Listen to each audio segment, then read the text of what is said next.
Hi, my name's Dave. I'm a Wiradjuri fella living in Dunghutti country, and I think I've found something of Indigenous archaeological significance. Bear with me for a tick. Now, sorry about the poor quality video and sound, but I figured this was the quickest way that I could explain this. You can probably hear my dog snoring in the background, and my computer's really slow. There's going to be a lot of edits in this, so just bear with me until the end if you can. Just watch till the end and then make up your own opinion. Now, I'm talking about uh, a thing that concerns the Clybucker Middens, or the Clybucker Midden complex. Now, firstly, I'll explain what a midden is. A midden is a dumping area for domestic refuse, often consisting of bone, shells, uh, and other food waste. So, fish bones, seashells, oyster shells, crab shells, uh, fish guts and stuff, all their waste and refuse. And some of these middens are really quite quite big. Um, Now, the thing about the Clybucker middens is they actually stretch from here in Clybucker all the way up here to Scott's Head. Um, and in the 70s, they excavated, some fellas went in there and checked them out, and they checked out here what they call Clybucker 1, Clybucker 2, and Clybucker 3. And I don't know if you can tell in the picture, but you can see this grey area here. Now, that is called the Pleistocene coastline. And what that is they reckon about 6,000 years ago that the coastline water level dropped. So that there is the old coastline from about 6,000 years ago. And some of the mystery about the Clybucker middens is that, especially around this one here, number 3, Clybucker 3, that they done tests on it and they find it's about 3,000 years old. Whereas other Aboriginal artifacts that you find inland are way older because, yeah, only 6,000 years ago, all this was underwater and this here was the coastline. So to look at that size of some of their middens, and even over that span of time, that's a lot of old seafood and rubbish and stuff. When you're thinking about a 14-kilometre complex, it goes all the way up here, the coastline. Well, I think I have found something that may explain why, or how at least. Now, just to double check of what I've seen, of what I found, I went and checked council records, and the only construction that's ever been done in the area is here where they built a levee wall around here, and they cut off all of this, which is known as the Yarrahapinni wetlands. So that's the only work they've done in the area. They made a little floodgate here, but then they done that in the 60s, but then they come back in the early 2000s, and they opened it up again. And basically, this gap you see here is the only way for a boat to get into these wetlands here, the Yarrahapinni wetlands. That's the old levee bank that the council built. So, which brings us to what I found, I think. So, here is Google Earth's picture of the area, and around here is the levee bank that was there and later opened up just over here, just in there, if you zoom in. And I was actually found this when I was using Google Earth to look for a camping spot because this here is a camping area called the Golden Hole. Now, the Golden Hole was a traditional meeting place of the Dunghutti, and I hope I'm saying this right, the Gamanya people, uh, and the whole area has cultural significance for them. So that's very important to acknowledge as well.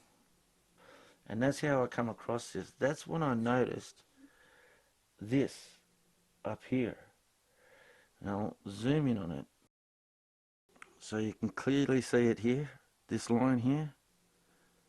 I'm going to zoom in it even more.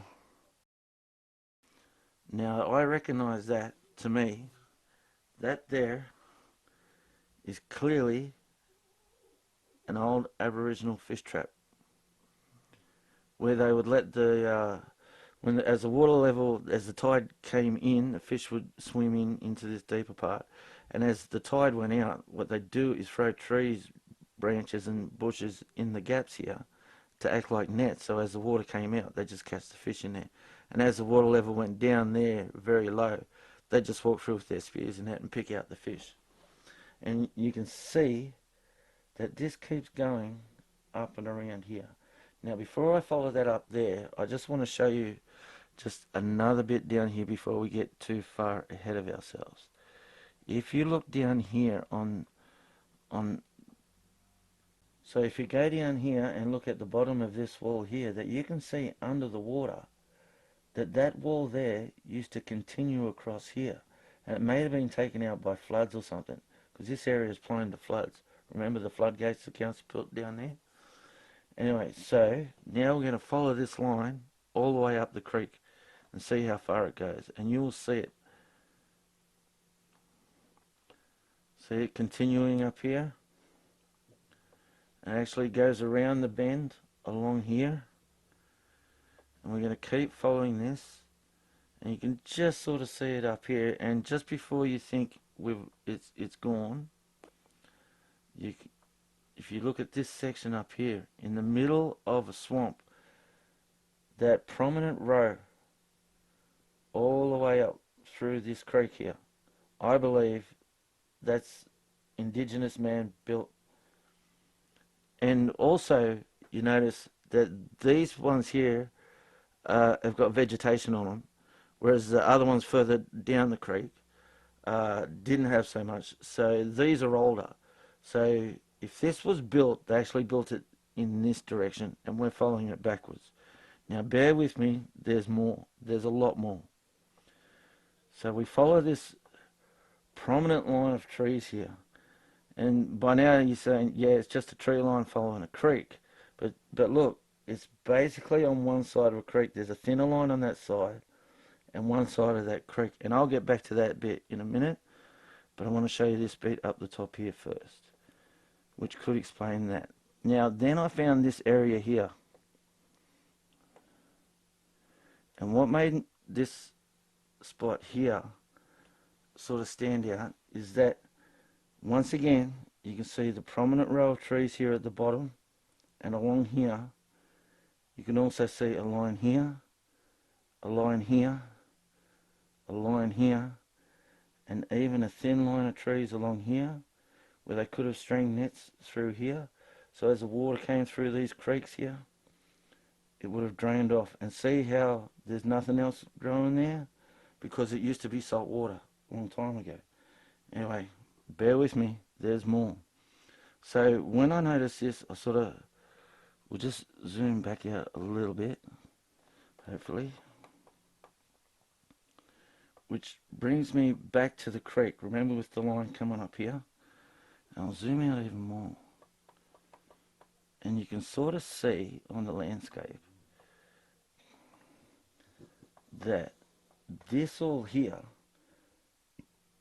used to be wetlands, and that prominent line there is actually a levee or a watercourse or an aqueduct keeping the water in the creek. Now, there's further proof of this up over the other side. I'll show you this other bit first. Look. So as you follow the creek around and you look here, once again, on completely different ground again, the prominent row of trees here, which directed that this creek here to go around this hill, I'm guessing there's a hill here, and down that way.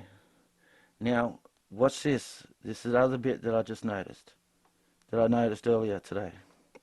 So if we zoom out here, somebody might have already seen it. If you zoom out here, you can see that this whole area used to be a wetlands.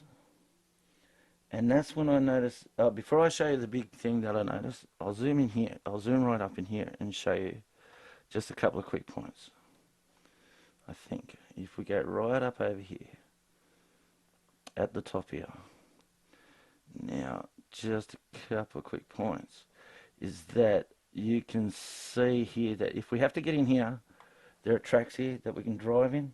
Now it looks like if we zoom right in down here, you zoom right in down here, you can see that there's a beekeeper. He's got his boxes in there, and you can actually see he's got his trailer parked in here, and up here where he's been doing donuts in the paddock.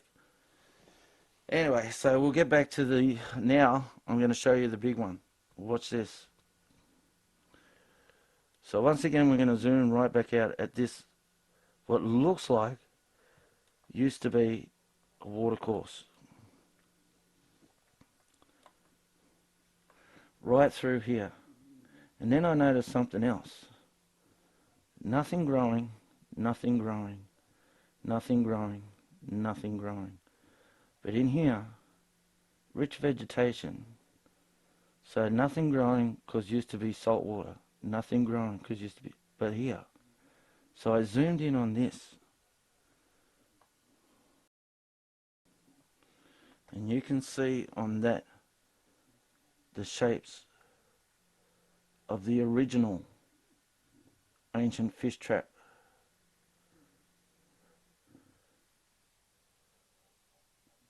That started, and I say original because if you zoom back out again, oh man, this computer, sorry about my computer. Remember that Pleistocene coastline we were talking about before? Right there. This used to be the coast. If you zoom right back in again, come on computer, zoom in. Right up on here.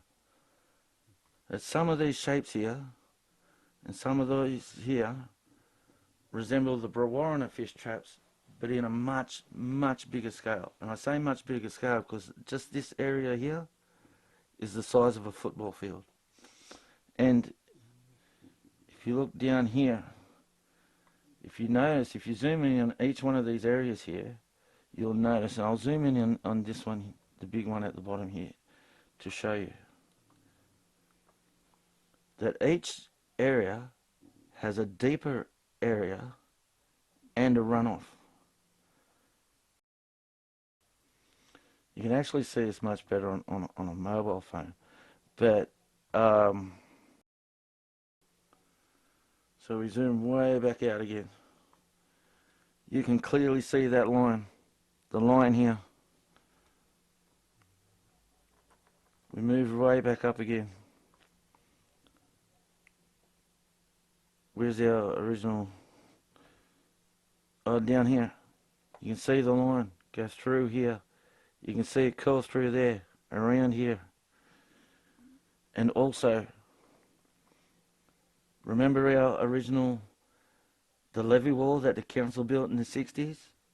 Well, if you zoom in here, you'll see that each one of these little gaps is also a perfect place to filter through fish and seafood as it comes out of this incredible big system here. Just another bit of a clue of where we're talking about. Remember at the start, Clybucker 1? It's over here. It's just there. That's how close. You tell me if you can't see that there, that line.